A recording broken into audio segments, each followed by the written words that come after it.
How's it going, everyone? James Lynch here for odds.com, looking at some prop bets for Saturday's UFC Vegas 8 card, which goes down in Las Vegas at the UFC Apex. And before we get into it, I want to give a quick shout out to Clint over at the Die Hard MMA podcast. If you missed it, Clint and I broke down the entire UFC Vegas 8 card on his show this week. You can find that here on the Odds HQ channel. Just had a blast doing it with Clint. We got a lot of good feedback, so hopefully you guys can check that out and look at all the fights that we went through on that event. But let's get to the prop bets here.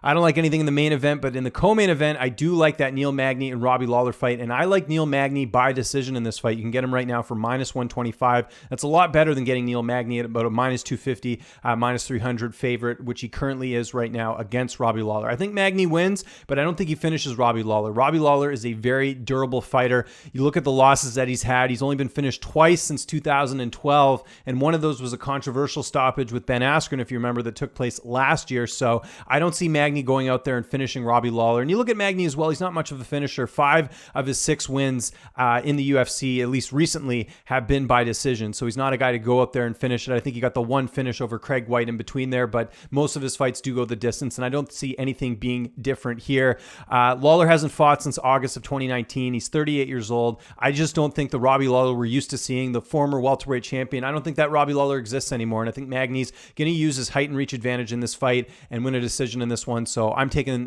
Magny by decision. I think there's some value there at minus 125. Let's go to the women's flyweight division. Alexa Grasso moving up to 125 pounds for the first time in her UFC career, taking on Kim. Grasso is not a finisher either. 8 of her last 9 fights have gone the distance, and right now you can get her for minus 165 with that decision prop, which is way better than getting her at minus 320. Now look, I think Grasso's the better fighter, but she is going to be at a disadvantage in this fight moving up to flyweight. Kim has a height and reach advantage in this one, and she could use that, and she could end up pulling off the upset here. So I don't really like taking Grasso for that much money, but at the same time, Grasso's not a finisher. She typically goes the distance. Like I mentioned, 8 of 9 fights going the distance. Kim has also gone the distance 4 of her last 5 fights, so keep that in mind as well too. Neither of these fighters are probably going to get a finish in this one, so I think the safe bet is on Grasso, and like I said, you can get her by decision at minus 165. I definitely see some value there, either straight or put her in a parlay, but I think that definitely makes sense.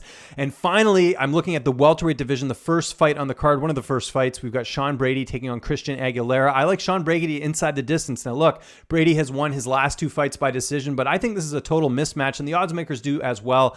They have Sean Brady on a lot of lines right now, somewhere close to minus 400. I agree with that line, but that's still a little too steep for me. Right now you can get Sean Brady inside the distance for plus 140. I think that's a steal because Brady is due for a finish here. He's a very talented fighter. He's been having the chance to work with Eddie Alvarez for this camp extensively, so you know he's going to want to make a statement, and I'm a little bit surprised that they matched the two of these up. Aguilera had a really nice debut where he got a quick finish over Anthony Ivy, but Ivy's nowhere close to the talent level of Sean Brady, whereas Brady, he's beating really talented guys like Court McGee and Ismail Nardiev in his last fight. So Brady, in my opinion, the better fighter, and I think he gets a finish in this one. You also got to look at the fact that Aguilera, 3 of his 4 losses recently have been by stoppage. So I think Brady's the guy to do it here. Give me Sean Brady inside the distance for plus 140. I definitely see some value there on one of the prelim fights to kick things off on UFC Vegas 8. So I want to know what you guys think in the comment section below. What prop bets do you like for this card? Let me know. Follow me on Twitter and on Instagram at Lynch on Sports, and make sure you subscribe to the Odds HQ YouTube channel so you can check out my breakdowns every week as well as my interviews that you can find on here as well. So I'm James Lynch. Hope you guys have a good one.